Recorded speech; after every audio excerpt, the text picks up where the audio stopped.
One of the big highlights at the Florida Boxing Hall of Fame is what's going on right behind me.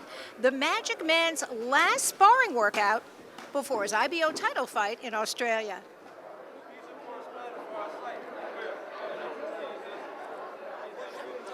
And Tony, you broke camp this weekend to come and spar. What's that all about? You know, this is one of those things that, it's perfect timing. You know, I'm in shape. I mean, I wanted to put what we've been working on display. You know, we got a big fight in Australia, July 20th against Danny Greens for the IBO Cruiserweight Championship. So, I wanted to come and just pretty much give the Florida Boxing Hall of Fame a little treat. The fight before the fight, and let them know what we've been working on, let them know that we're ready, and we have all intentions on bringing that title back to America, and most importantly, back home to Tampa, Florida. You know, you've got a long flight over there, and then you're going to be there about 2.5 weeks beforehand. How do you think that whole thing's going to affect your fight, if anything at all?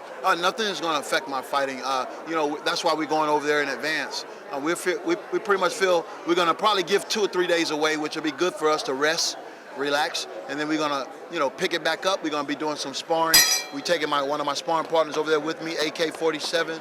Make sure that we get, a significant amount of rounds in. We're not gonna get a whole lot of rounds. Pretty much something like what they saw today, maybe 4 to 6 rounds, and we're gonna close up camp and work on the floor, the mitts, and just do a little agility leading into the fight. But we're gonna be well rested and strong and ready to fight as hard as we have to in order to claim victory.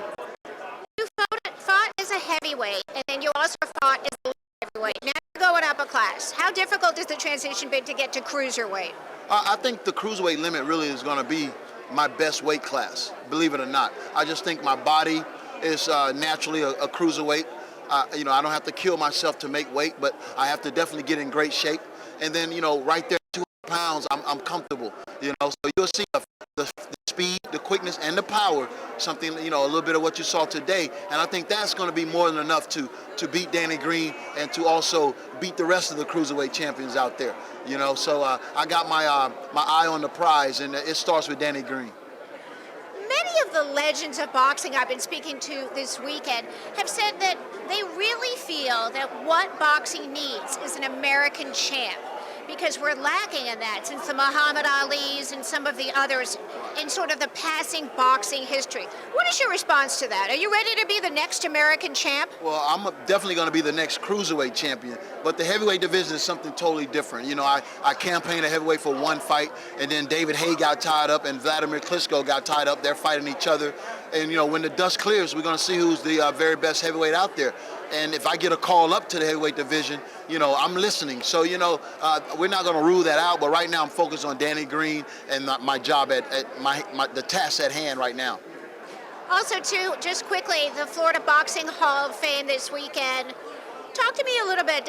How do you feel when you see all these young kids? You serve as a role model, not only for the boxing community, but for the younger generation as well. Well, it is something that definitely, I think is really big here in Tampa, Florida. Butch, came up with a great concept. The Florida Boxing Hall of Fame is something that we've been missing for years, and I'm just glad to be a little bit part of it. I've gone to, one of the inductions, and I got goosebumps. And, guys like myself, Glenn Johnson, I'm sure will be in attendance tonight at dinner, and just to see the great Angelo Dundee and the Beast Mugabe, and just to rub shoulders with these guys that have paved the way for us. It's been beautiful, and that's what it's all about, giving back.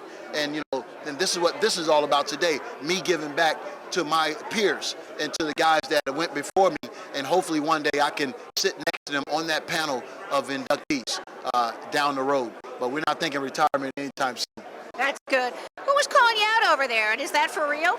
No, it was Freddie Pennington, another great champion that represented Florida well, and he just for fun. He's out of my weight class, thank God, but he was a hell of a fighter.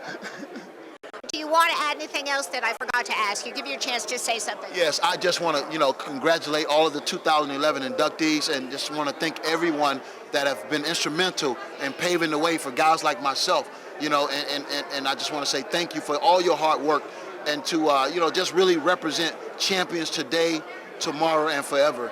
My blessings to you all, Antonio Tarver. Thank you.